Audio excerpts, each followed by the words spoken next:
This is an overview of the targeted skills group for using area to find the length or width of a side. So the students will be able to determine length or width given area and one side length. So again, this skill is targeted for some of my higher students that have a good understanding of what area and perimeter are. So to prepare, I watched a short tutorial from Learn Zillion, which is find missing side lengths using the formula for area. To start the week out, I bring the students over to the whiteboard, introduce them to that I can statement, which is I can find the missing side length given area of a rectangle.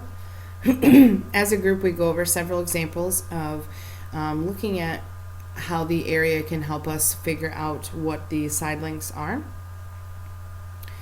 The activity the students will complete today is called the Toothpick Lab, and the students are either given toothpicks or paper clips, and they need to, they're only given 20, and they need to come up with different rectangles that have different lengths and widths, and based on those lengths and widths, the students need to determine the perimeter and the area.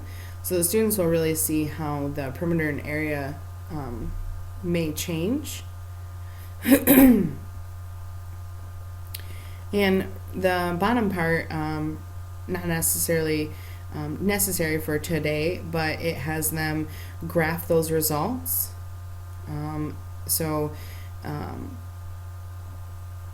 Showing the relationship between area and perimeter.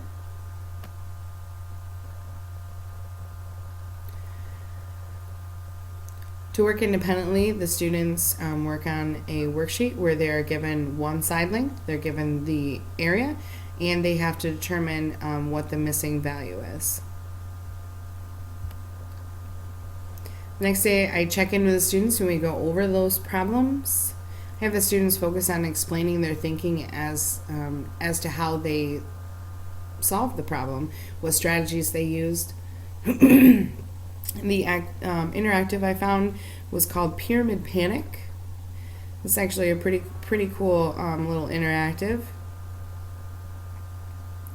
It's kind of hard to get at first, but basically you're this little mummy going through the tomb, and you have to, once you get up to something, you have to determine which one of these shapes you're going to use. So he needs to go 6 meters. So on these shapes on the top, you're given some values of the sides.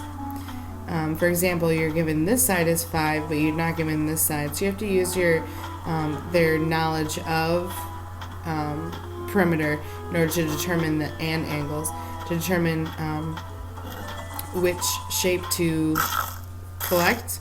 If you don't do it in time, the angry beast comes to get you. But a lot of thinking, and the levels get quite harder as the students progress through that.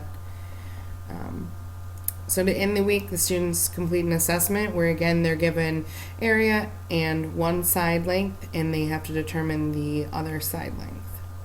And that's an overview of the targeted skill of using area in order to find the missing side length.